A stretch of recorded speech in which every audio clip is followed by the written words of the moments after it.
Hello hello hello hello hello students, Kusha classes से जुड़ने के लिए और आज ये वीडियो लेक्चर देखना चुनने के लिए आप सबका बहुत बहुत बहुत धन्यवाद। आज के वीडियो लेक्चर का एजेंडा क्या है?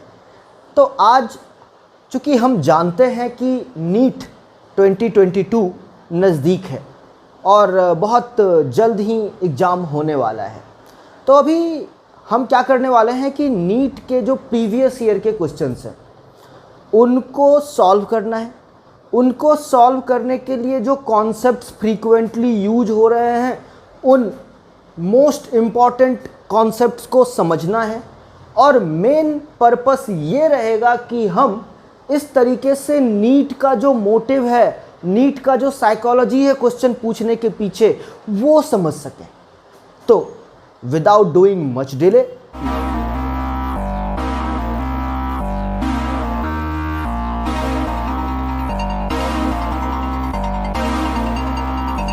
so students, welcome to Kusha classes, the resonance frequency for JEE and NEET physics.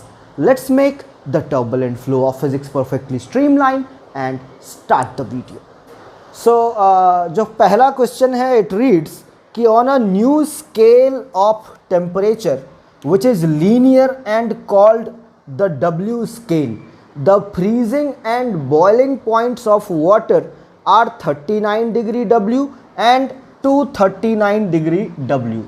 So here we have following informations.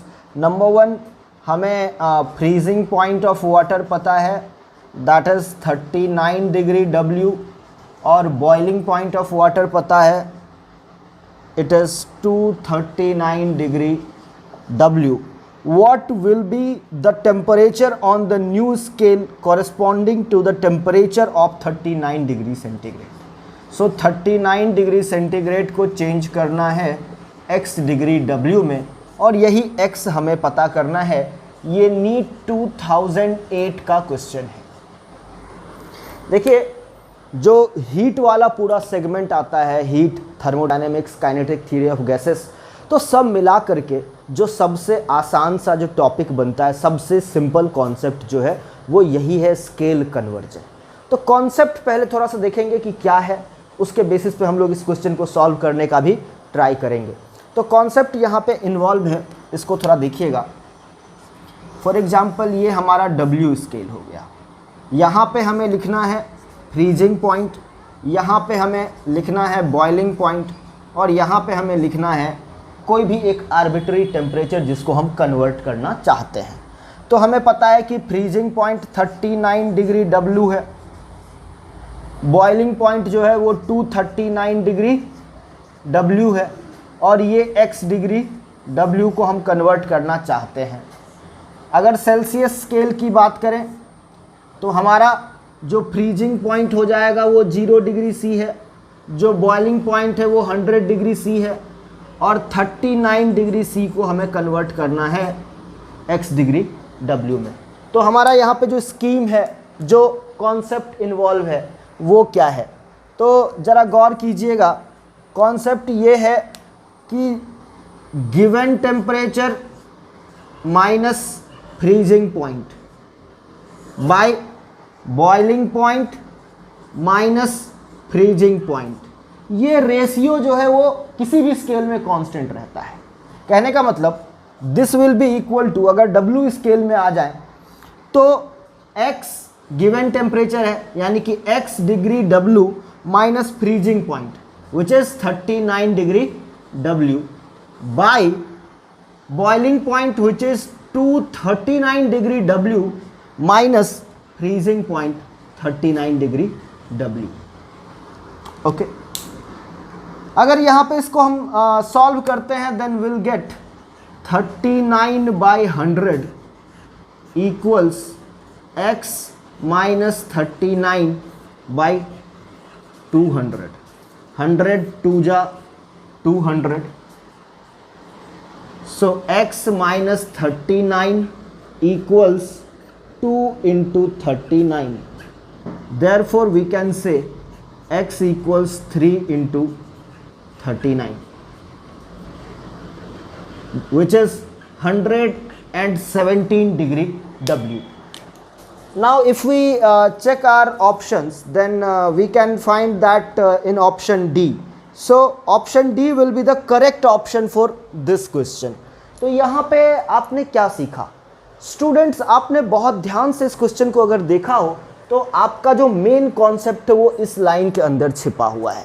यानी कि किसी भी स्केल को किसी दूसरे स्केल में, टेम्परेचर स्केल की बात कर रहा हूँ, अगर आप कन्वर्ट करना चाहते हैं तो तरीका क्या है? Given temperature minus freezing point by boiling point minus freezing point. ये रेशियो निकालते चलिए हर एक स्केल का। ये रेशियो कांस्टेंट होगा और इस रेशियो को कांस्टेंट मानते हुए आप किसी भी एक टेम्परेचर स्केल की वैल्यू को दूसरे टेम्परेचर स्केल की वैल्यू में कन्वर्ट कर सकते हैं। तो चलिए, ये था हमारा पहला क्वेश्चन जो कि आपने समझा। Now the next question is a little bit older question which asks mercury thermometer can be used to measure the temperature up to। ठीक है, तो यहाँ पे जो क्वेश्चन है इसमें हमारे पास 4 ऑप्शन हैं, 260, 100, 360 एंड 500 डिग्री सी। तो अभी यहाँ पे सिंपल सी बात है, जितने टेम्परेचर पे मरकरी का वेपोराइजेशन स्टार्ट हो जाएगा उससे पहले तक ही हम मरकरी थर्मामीटर को यूज कर सकते हैं। तो इस बेसिस पे हम लोग बोल सकते हैं कि 360 डिग्री सी जो है, नंबर 2 क्वेश्चन के लिए देखिए, 360 डिग्री सी जो है ये हमारा लिमिट है मरकरी थर्मामीटर का। इससे ऊपर का टेम्परेचर आप मरकरी थर्मामीटर से मेजर नहीं कर सकते हैं।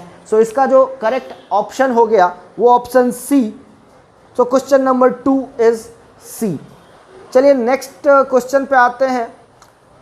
इट इज़ फ्रॉम नीट 1990 और ये है a centigrade and a Fahrenheit thermometer are dipped in a boiling water. The water temperature is lowered until the Fahrenheit thermometer registered 140 degree Fahrenheit. What is the fall in temperature as registered by the centigrade thermometer? तो चलिए इस question को जरा देखते हैं। अगर आपने question number 3 को ध्यान से पढ़ा है तो आप क्लियरली नोटिस कर सकते हैं कि बॉइलिंग वाटर में फ़ारेनहाइट टेम्परेचर रहा होगा 212 degree Fahrenheit, boiling point water का होता है। और अगर डिग्री सी में देखें तो ये 100 डिग्री सी होता है। यहाँ से आपका टेम्परेचर फॉल होके 140 डिग्री फ़ारेनहाइट हो रहा है। आपको बताना है कि ये कितना हो जाएगा, लेट अस से ये x डिग्री सी हो जाएगा। तो ये चेंज जो आया है यानी कि 100 माइनस x जो है वो क्या होगा, ये हमसे क्वेश्चन में पूछा जा रहा है। तो चलिए पहले तो 140 को हम लोग x में कन्वर्ट कर लें कि x की वैल्यू यहाँ पे पहले तो क्या होगी।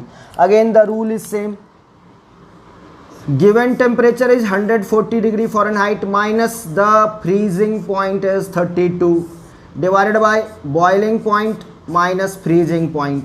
ये हो गया हमारा फ़ारेनहाइट स्केल के लिए। अब अगर सेल्सियस स्केल में आए तो हमारा गिवन टेम्परेचर x है minus freezing point 0 degree C by boiling point 100 degree C minus freezing point 0 degree C. इसको हम लोग थोड़ा सा सॉल्व कर लें तो ये हो गया आपका 108, 140 minus 32 by 180, 212 minus 32 equals x by 100। So we can say x is equal to 108 into 100 by 180. Now we need to calculate 100 minus x. So let's calculate delta T in degree C. That will be equal to 100 minus x, which is 100 minus 108 into 100 by 180. Now we can take 100 as common. So we can say 100, 180 minus 108 by 180, which is 100 into 72, 180 minus 108 by 180. 0 0 cancel, 18 4 ja 72, so it is 40 degree C. So the change in temperature in centigrade scale. So the change in temperature in the centigrade scale is going to be 40 degrees C. If we check our answer, then we can find the same option as option C. So for question number 3, the option C is the correct option. So यहाँ पे हमने जो देखा वो again हम लोग thermometer का जो स्टडी है या थर्मोमेट्री कहते हैं इसको, तो थर्मोमेट्री पे बेस्ड जो कुछ क्वेश्चंस आए हैं नीट के प्रीवियस ईयर में वो किस टाइप के हैं वो आपने देखा है। जनरली हमने जो ट्रेंड नोटिस किया है वो ये है कि या तो हमसे पूछा जाता है कि भाई बताओ एक पर्टिकुलर स्केल, एक अननोन स्केल में जो टेम्परेचर की वैल्यू होगी वो कितनी होगी, या फिर चेंज इन टेम्परेचर की जो वैल्यू होगी वो कितनी होगी।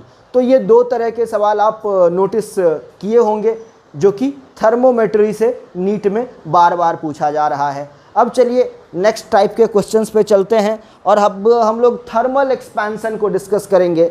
और यहाँ पे हमारा जो नेक्स्ट क्वेश्चन बन रहा है वो है a copper rod of 88 centimetre and an aluminium rod of unknown length have their increase in length independent of increase in temperature. The length of aluminium rod is, and there is certain data given like alpha for copper and alpha for aluminium is given, and this is from NEET 2019, so it is the latest one. So from here in the question we can see that length of copper rod is 88 centimeter. Length of aluminium rod is unknown. Then we have got their increase in length is independent of increase in temperature, and we need to calculate length of aluminium rod. The alpha copper value is 1.7 into 10 के power minus 5 in SI itself, and alpha aluminium is 2.2 into 10 raised to the power minus 5.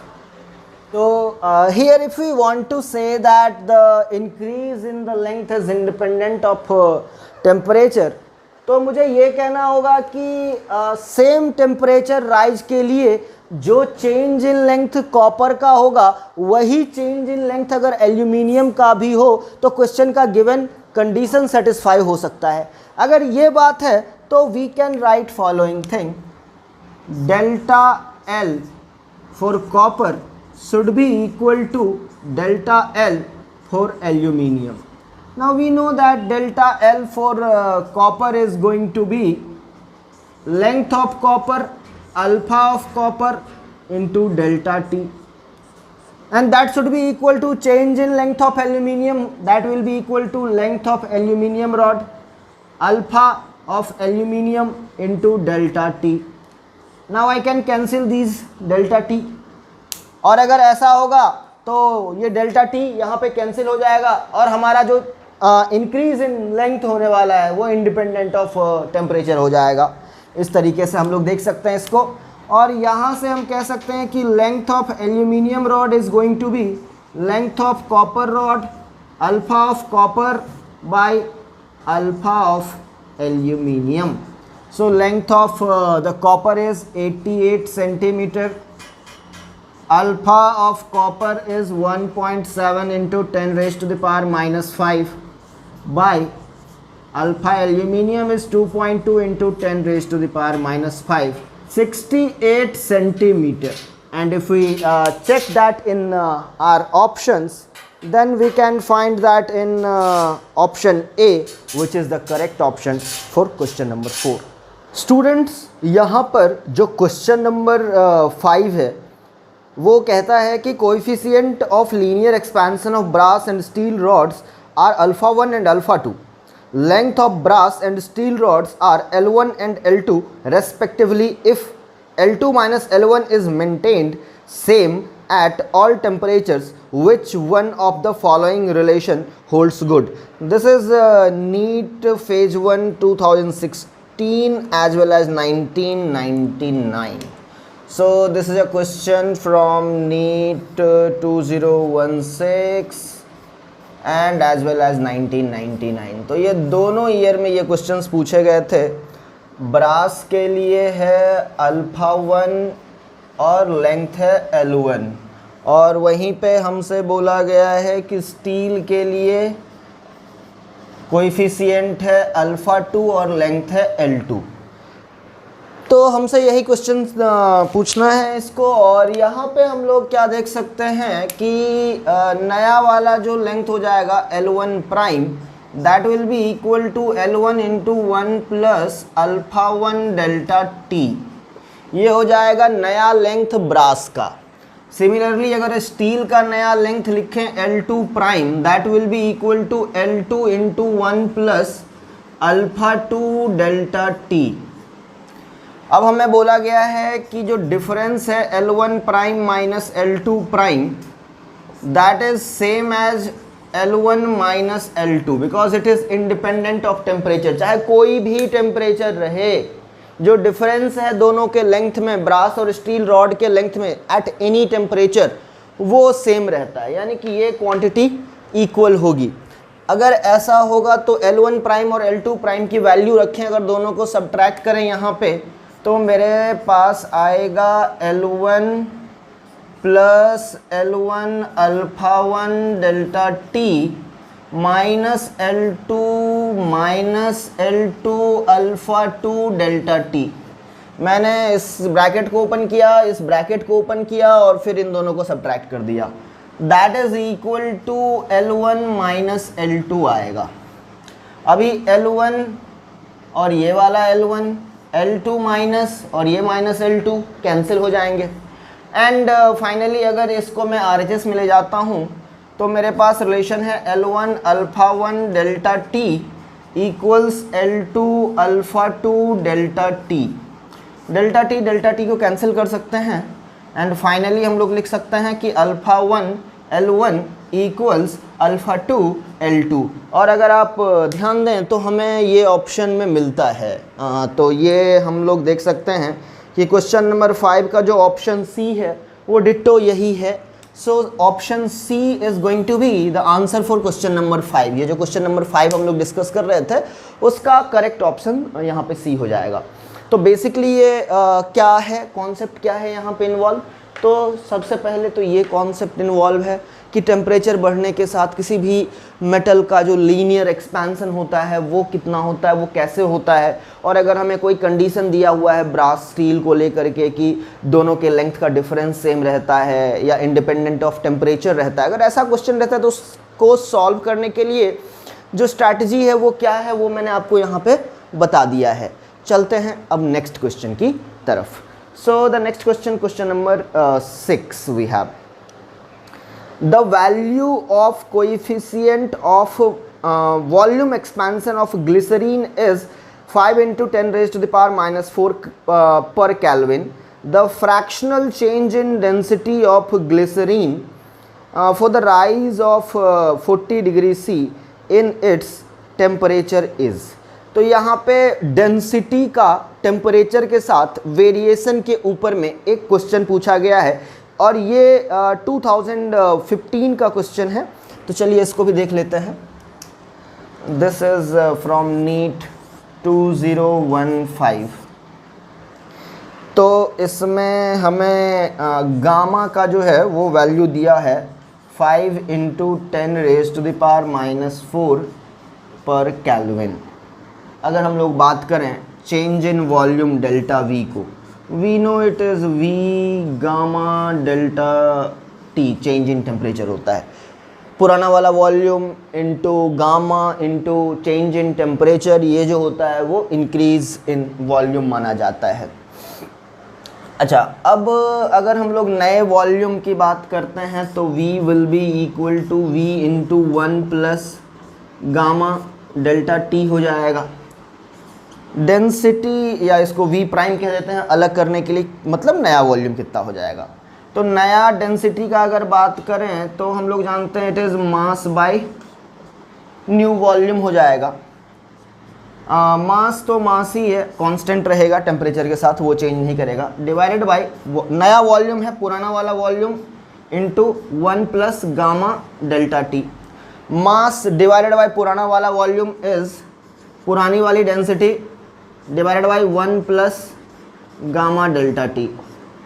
अब अगर यहाँ पे आप binomial expression लगाते हैं तो 1 plus gamma delta T raise to the power -1 है, बाइनोमियल एक्सपेंशन करें इसका तो हमारे पास आएगी न्यू डेंसिटी रो नॉट या rho prime is equal to old density rho into 1 minus gamma delta T हो जाएगा।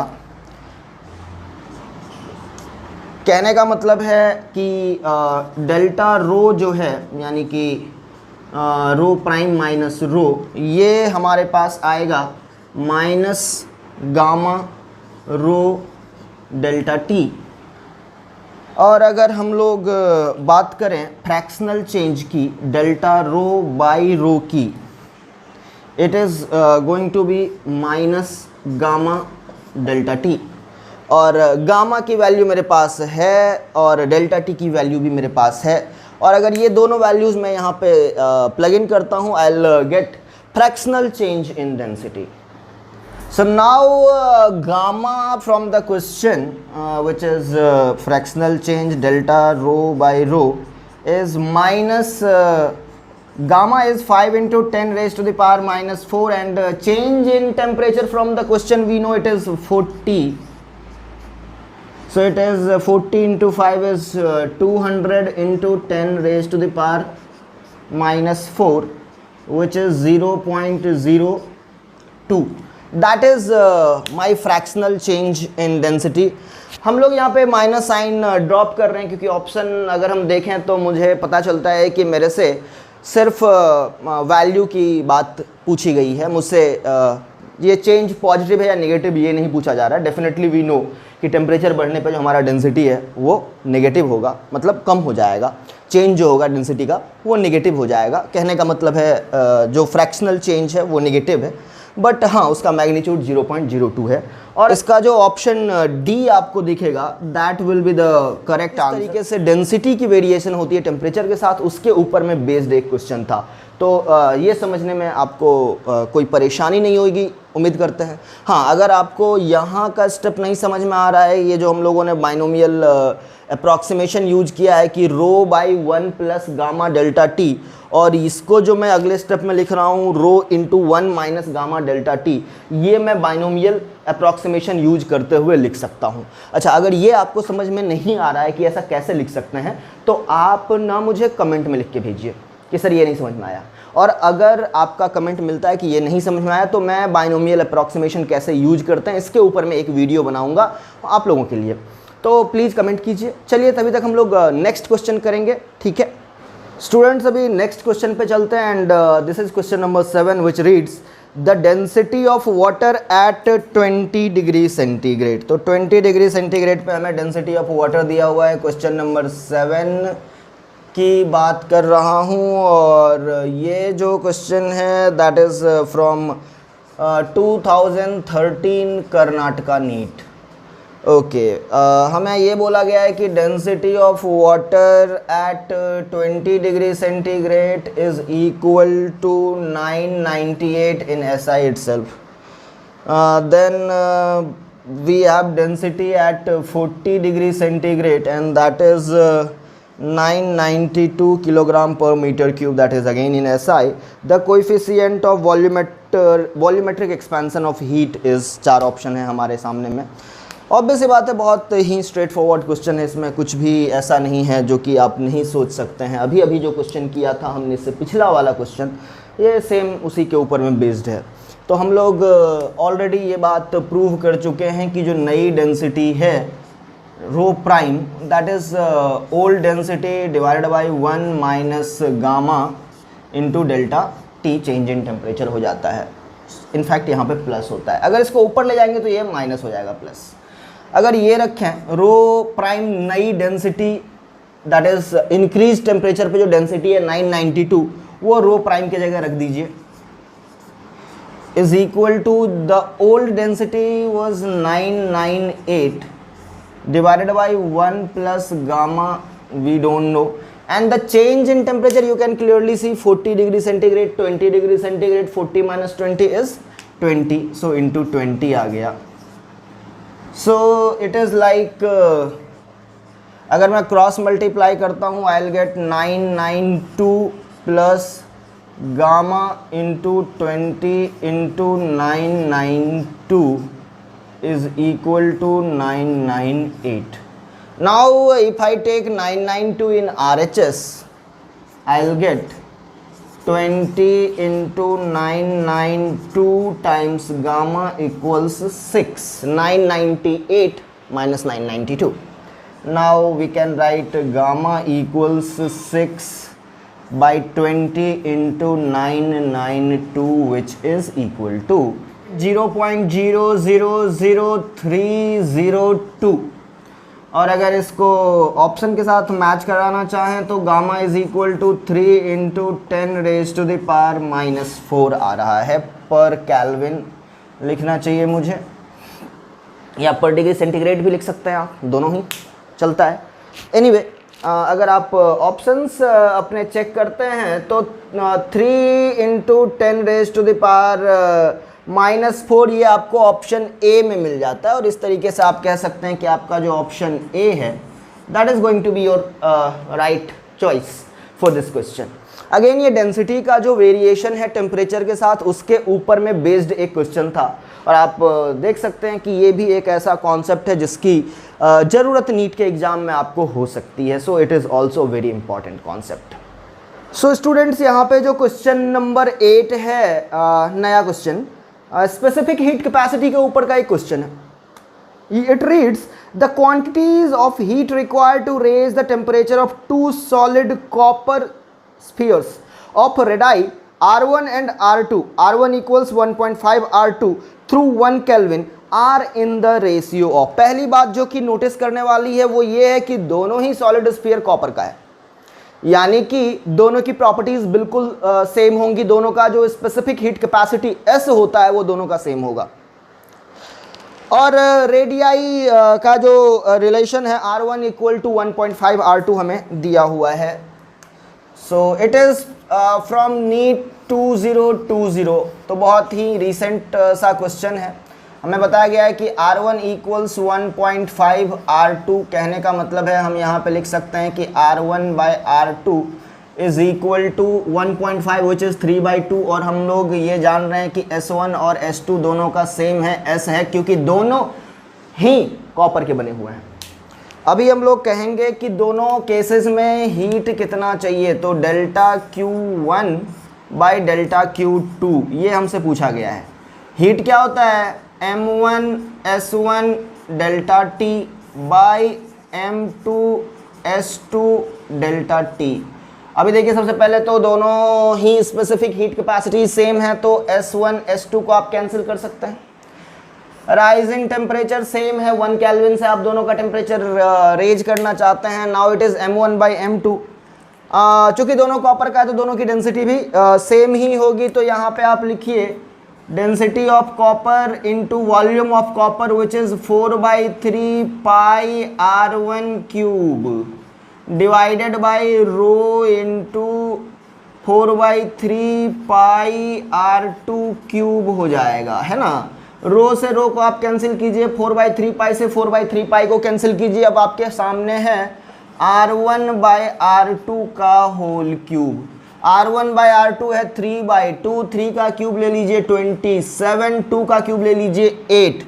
तो heat required in both the cases delta Q1 by delta Q2 it is coming as 27/8, ठीक है। तो question number 8 में अगर आप देखते हैं तो ऑप्शन ए जो है वो आपको नजर आ जाएगा, डिट्टो मैचिंग आंसर है आपका, तो A is the right choice for this question. So ये स्पेसिफिक हीट का बहुत ही सिंपल नॉमिनल एप्लीकेशन आप कह सकते हैं इसको ms डेल्टा टी का। तो that was the basic equation, delta Q equals ms delta T. आप बहुत पहले से जानते हैं, बट उसका कई सारा यूज हो सकता है, रेशियो निकालने के तरह का क्वेश्चन ऐसा भी पूछा जा सकता है। So that was a question from NEET 2020 exam. Let's move to the next one. So यहाँ पे जो नेक्स्ट क्वेश्चन हमें नजर आता है क्वेश्चन नंबर 9, वो कहता है thermal capacity of 40 gram of aluminium इसकी स्पेसिफिक हीट कैपेसिटी हमें दी हुई है S equals 0.2 calorie per gram kelvin. तो that was again from NEET 2020। Again बहुत ही स्ट्रेट फॉरवर्ड क्वेश्चन है, हमें मास दिया हुआ है 40 ग्राम, जिसको कि हम कन्वर्ट करके कह सकते हैं 40 इंटू 10 के पावर -3 किलोग्राम। इसके अलावा हमें स्पेसिफिक हीट कैपेसिटी दी हुई है 0.2 calorie per gram kelvin. Specific heat दिया हुआ है और हमसे हीट थर्मल कैपेसिटी पूछी जा रही है। हीट कैपेसिटी या थर्मल कैपेसिटी होता है किसी भी सब्सटेंस को, कितने भी मास का, मास इररिलेवेंट है, कितने भी मास के किसी भी सब्सटेंस का टेम्परेचर 1 डिग्री सेंटीग्रेड बढ़ाने के लिए जो टेम्परेचर रिक्वायर्ड होता है उसको कहते हैं। और स्पेसिफिक हीट कैपेसिटी किसको कहते हैं? सब्सटेंस के 1 किलोग्राम मास का टेम्परेचर 1 डिग्री सेंटीग्रेड या 1 केल्विन इंक्रीज करने के लिए जितना हीट चाहिए होता है उसको कहते हैं हम लोग specific heat capacity. Thermal capacity C और स्पेसिफिक हीट कैपेसिटी S में क्या रिलेशन है? तो it is very straightforward, C equals MS। Thermal capacity और heat capacity equals mass into specific heat capacity. अगर ये आपको पता है बहुत अच्छी बात है, नहीं पता है कमेंट कीजिए कि explain this thing. C equal to MS, the relation between thermal capacity and specific heat capacity के बीच का ये रिलेशन आपको नहीं समझ में आया, आप कमेंट कीजिए, मैं वीडियो बनाऊंगा इसके ऊपर ही बनाऊंगा। तो अगर आप पूछेंगे तो मैं बताऊंगा, है ना। तो अभी नेक्स्ट क्वेश्चन, नेक्स्ट स्टेप यहाँ पे जो लेना पड़ेगा, C की वैल्यू तो हमें निकालनी है, मास दिया हुआ है 40 ग्राम और S की वैल्यू है 0.2 कैलोरी पर ग्राम केल्विन या डिग्री से एक ही बात है। तो लेट अस से ग्राम पर केल्विन ले लेते हैं, ग्राम से gram cancel, 40 into 0.2 which is 8 calorie पर केल्विन जैसा कि आप देख सकते हैं। और अगर मैं 8 कैलोरी से जूल में जाना चाहता हूँ then I will have to multiply 8 by 4.2, calorie से ये जूल बन गया, divided by kelvin. So 8 into 4.2, if you solve it, then you are going to get C equal to 33.6 joule per Kelvin. And if you check the available options given in the question, then yeah, we are getting it in option D. So option D is going to be the correct option. And one more information, this question is not from 2020, it is from 1990. I think it is way old question, but yeah, it is a very straightforward, C equals MS। तो अगर हमारा question आसान category का पूछा जाता है तो या आप देख सकते हैं कि नीट में मतलब इतना फॉर्मूला बेस्ड क्वेश्चन भी पूछा जा सकता है। So that is very inspiring thing कि हमारे बेसिक कॉन्सेप्ट्स क्लियर होने चाहिए, हमारा सारा छोटा छोटा फॉर्मूला पे कमांड होना चाहिए, उसका एप्लीकेशन हमें पता होना चाहिए। That is the real psychology behind the questions of NEET. So students, coming to this next question, question number 10, which reads, two identical bodies are made up of material for which the heat capacity increases with temperature। यानी कि जितना ज़्यादा temperature है उतना ज़्यादा S। One of these is at 100 degree centigrade, temperature बताया गया है, while the other one is at 0 degree centigrade। If the two bodies are brought into contact, then assuming no heat loss, the final common temperature is 50 degree C, more than 50 degree C, less than 50 degree C, but greater than 0 degree C and 0 degree C। So these are a few options। तो चलिए बात करते हैं इस question की, and that was asked in 2016 phase 2। So this is NEET 2016। सबसे पहली बात यहाँ पे ये बोला गया है कि specific heat capacity is directly proportional to temperature.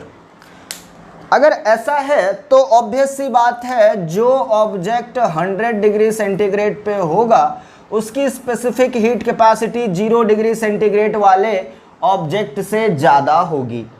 तो जब ये ऑब्जेक्ट 100 से 0 पे आएगा तो ये मोर हीट रिजेक्ट करेगा क्योंकि इसकी स्पेसिफिक हीट कैपेसिटी ज़्यादा है।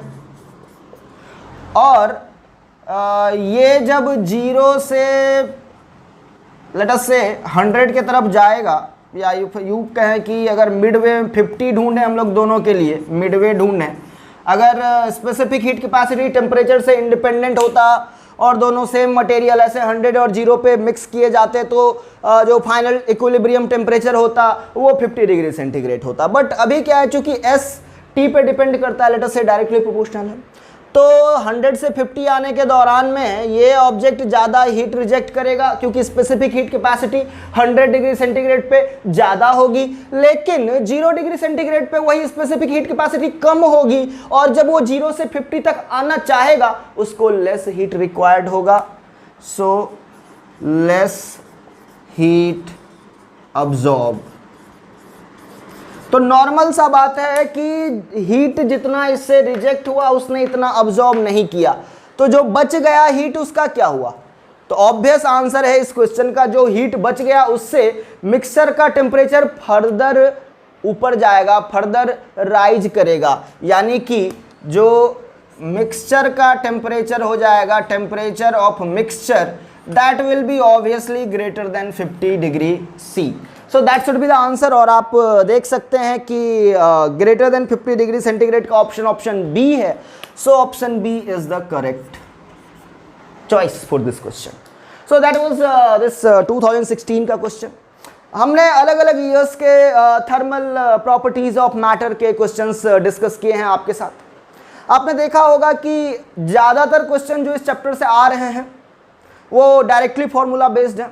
हाँ, कुछ क्वेश्चंस इस टाइप के भी हैं, थोड़ा सा सोचने के लिए आपको मजबूर करेंगे, बट ओवरऑल अगर आप छोटे छोटे बेसिक कॉन्सेप्ट को समझ रहे हैं, एप्लीकेशन उसका जानते हैं, ये नहीं कि बस आपको याद है, तो नीट के क्वेश्चन बहुत ही आसानी के साथ आप अप्रोच कर सकते हैं और उसको सॉल्व कर सकते हैं। तो बेसिक आइडिया आपका ये होना चाहिए कि हर कॉन्सेप्ट अभी आपको पता हो, हर फॉर्मूला आप जानते हैं और उसका बेसिक एप्लीकेशन आपको पता होना चाहिए।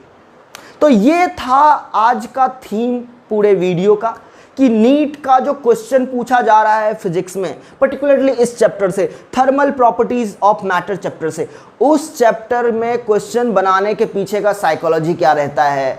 कहने का मतलब है कि जब वो क्वेश्चन बनाते हैं तो ये क्वेश्चन क्या वो मॉडरेट रखना चाहते हैं, टफ करना चाहते हैं, या फिर 2-4 मल्टीपल कॉन्सेप्ट्स को अप्लाई करके, नहीं, ऐसा कुछ नहीं कर रहे हैं वो लोग सिंपल स्ट्रेट फॉरवर्ड क्वेश्चंस उठा रहे हैं, फार्मूला बेस्ड।